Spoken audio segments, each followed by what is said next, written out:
Hey, what's up, fam? Thank y'all for tuning in once again. As always, be sure to like, share, comment, and subscribe. And when you do subscribe, hit the notification bell. So every time I drop a video, you will be the first to know about it. Hey, y'all, let's talk about Citi Bike Karen, aka Sarah Comrie. Did y'all all know this lady is the one who was in New York City hollering that these brothers were trying to attack her, steal a bike that she paid for? You know, little motor scooters that they got in downtown. Like they just started them in Dallas like this past week. They had them here, they took them away, and I guess for some reason they brought them back. I don't know the backstory on that, but anyway. So she did that, and people, you know, them folk got on these brothers. And for what happened, saying they're trying to steal her bike, and then her lawyer came out with a receipt saying she did pay for the bike. But then one of the brothers, his sister came out with a video showing his receipt, showing how he still had the bike on his card.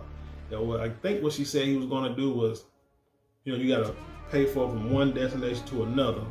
And then they go to that destination, they got to like dock it or whatever, then click on it, you know, click on the UR code to pay for some more time and then take it to the next destination. But what she said that the white lady wanted to use the bike that they had. They were like, nah, you can't. She asked them again, trying to say they're pregnant. Like, nah, you can't, probably because they couldn't use it. And then like she messed around. Like when he put the bike up, she jumped on the bike and tried to, you know, take it. And like, nah, you can't take this bike, whatever. So basically, she pretty much stole the bike. Anyway, going to the story with the root, it says, Citi Bike Karen's GoFundMe explodes with cash. Now, this GoFundMe was created, you know, before the revelation that the young brothers actually had possession of the bike. But let's look at this because I want to get to a different point at the end of this story. It says, let's start from the beginning. On May 12th, pregnant hospital worker Sarah Comrie went viral for an argument she had with a black man over a Citi bike in Manhattan. Comrie and her attorney, Justin Marino, claimed to have receipts that proved the bike was hers. However, it was her behavior in the video that has the internet upset. In the clip that circulated, Comrie screamed help, cried, and said that the man was endangering her unborn child. Following the incident, Comrie was placed on leave from her job. In addition, a spokesperson of the NYC public hospital system called the video disturbing in a statement. So basically, got placed on leave for acting a fool. Can't do that nowadays. In response to the public outrage, Comrie's uncle Bob Rowe started a GoFundMe page to not only assist with legal fees, but to salvage her reputation. Rowe called the page "Help Sarah Comrie Fight Being Branded a Karen." So far, it's nearly raised its goal of $120,000 from almost 3,100 donations. This was on Tuesday, which is 2 days ago. Yeah, this is posted Tuesday. The description for the GoFundMe reads, Sarah is a dedicated healthcare worker who is 6 months pregnant. She holds racial justice and equity dear. They always do. Remember the old white people who say, hey, I'm not racist, my grandchild is racist. That's probably the number one way I can tell that you're racist if your grandchild is black. I mean, my grandchild is black. That's the number one way I can tell you that you're probably racist, because 9 times out of 10, the only reason why you got a black grandchild is because you don't like black people, and your daughter, most likely it's your daughter, is trying to go against your way of thinking, your way of training, so she go get her black dude and then becomes pregnant by him. That's, if I'm wrong, tell me I'm wrong. Prove it. She holds racial justice and equity dear and has dedicated her life to serving NYC's most challenged individuals. She does not wish to become a cause celeb, but the legal bills to save her livelihood and reputation obviously are mounting. Don't get fooled by people working in hospitals in quote unquote low income or helping diverse people. Man, that's just your demographic. You become a nurse for the money. Most people, that's what they do it for. What's these youngsters? They in it for the money. Make decent money. It's about the best, let's say it's about the best, most safe occupation that you can have, because they'll tell you, once you become a nurse, you always have a job, as long as you keep your license up to date. You know, so that has nothing to do, and you would just so happen to have Black, white, Hispanic, Asian, Indian clientele. You're just going to have it. So, I mean, let's just keep it 100. Marina has stated that his client is being wrongly targeted and defended Comrie's actions in the viral video. In blocking the UR code, this individual's arm was touching my client's pregnant stomach, a condition of which she had made them aware of, he explained. He's touching the stomach because she put her belly out there, trying to get to the UR code, trying to take a bike that the brother's still using. They say throughout, she should be riding a bike anyway, she's pregnant, she should be walking. Anyway, throughout this time and for the remainder of the video, roughly 5 individuals were telling her to get off the bike and heckling her. The fact that anyone would treat another person like this is tragic, especially a visibly pregnant woman. Conservatives have used this incident to say how Comrie is being singled out to push a racially driven agenda. But the clip shows how she simply did this to herself. Truthfully, unfortunately, this is what your country is built on, is racial bias. So when things happen like this and it's between two people of two different races, sorry, the race card is going to come up. It has no choice. But I wanted to quickly get to this. Now, this story, like I said, put out 2 days ago, saying that she had reached nearly the 120,000 that was sought for her legal defense. Yesterday, a young lady put out a video saying that her brother was one of the guy who actually had possession of the bike, and that he had actually had that when she was trying to grab the bike, it was still on his card. He was still being charged for the bike while she's sitting here trying to take this, and just thinking that, I might not say so. But today, at 10:38 a.m. on 5/25, you go to the GoFundMe page. It said, "Help Sarah Comrie fight being branded a Karen." There has still been, it said, 316 people just donated, which means since yesterday, after the revelation came out that, that everybody was right about her, she has raised $123,865. Nobody has taken the money back. They don't look like it. No one has requested the money, to take the money back.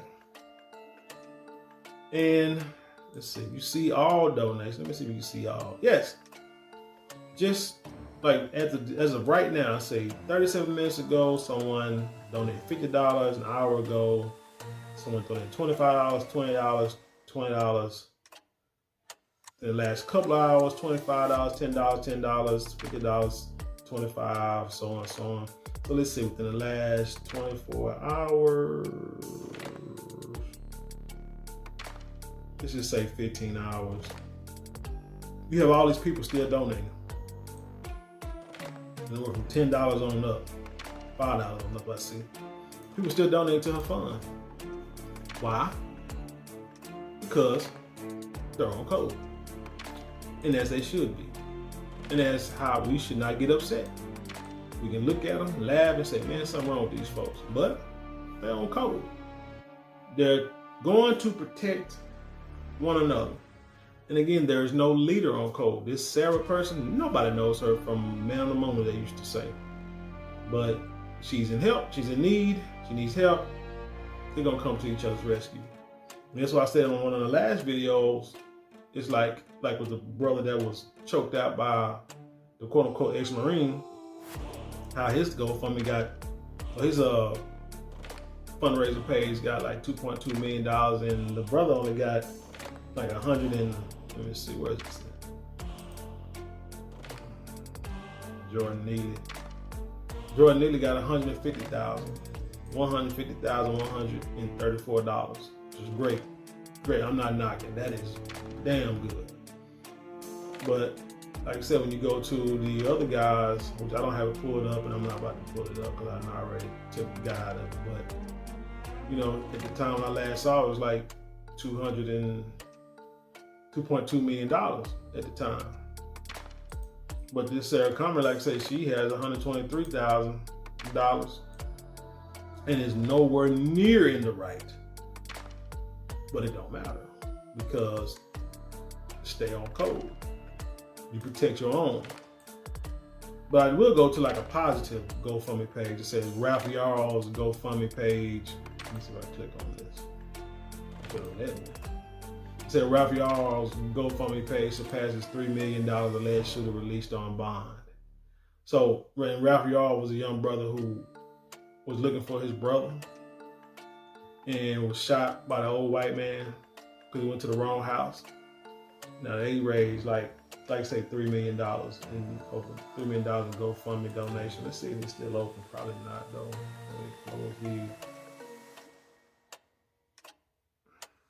Oh, this is like in April. $3.2 million to GoFundMe page. So it might be closed. At $3.4 million. Like it's still open. And people are still donating, which is good. So this should be, this right here should be like, you know, promoted that they the man has raised $3.4 million. They have raised $3.4 million for him for the medical expenses stuff because they're gonna need it. You know, he's definitely gonna need it. But again, the point is, we gotta stay on code. Stuff like this, which is great. You know, we gotta donate to stuff like this. I've donated to a few causes that I've already, you know, touched on that before. You got to. You know what I'm saying? You don't ask why. You don't care. You shouldn't ask where the money's going, who getting the money, what they doing with the money. That'd be our problem. We be too worried about the wrong dang on thing. You see, there's a need in our community. In your community, you stay on code. You get on code, and you put that money down. Because money is what makes the world go around, period. No matter if you like it or not. Because it just does. To get things done, you got to have money. If you want your politicians to do what you need them to do, what do? You create a super PAC.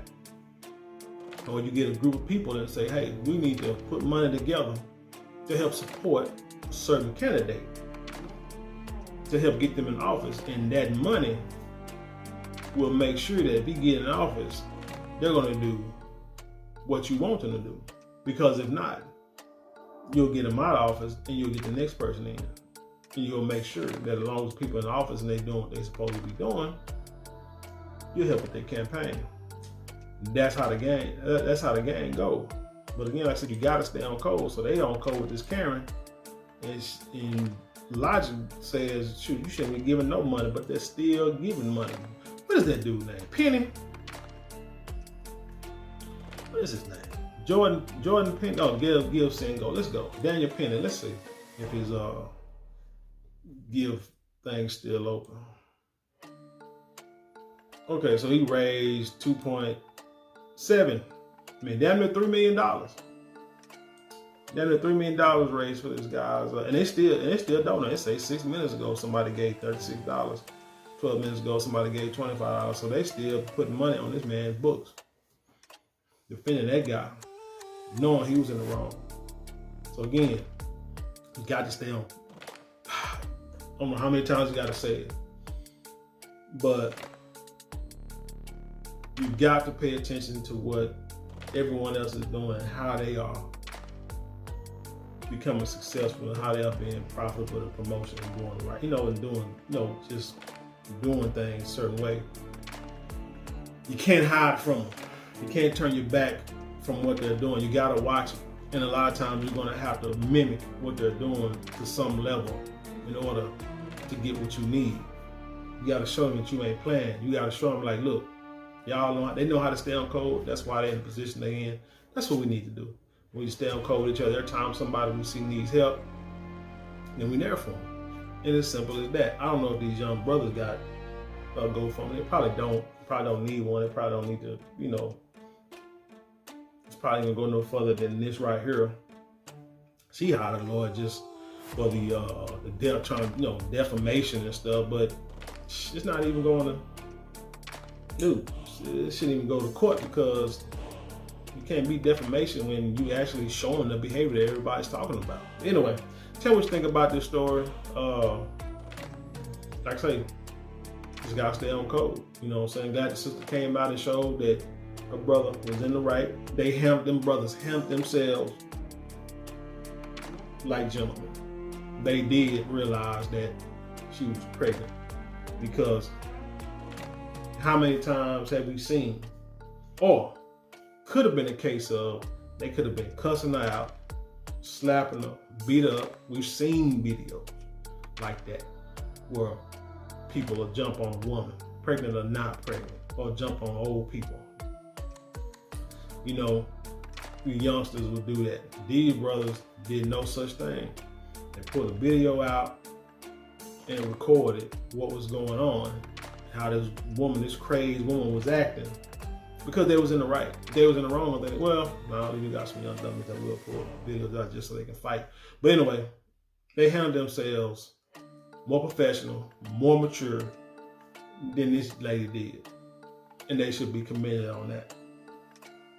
Every time somebody does something positive, they should be commended, period. But anyway, tell me what you think. Leave your comment below and then share the video with the world. With that being said, I'll leave you in peace. And I'll see you on the other side.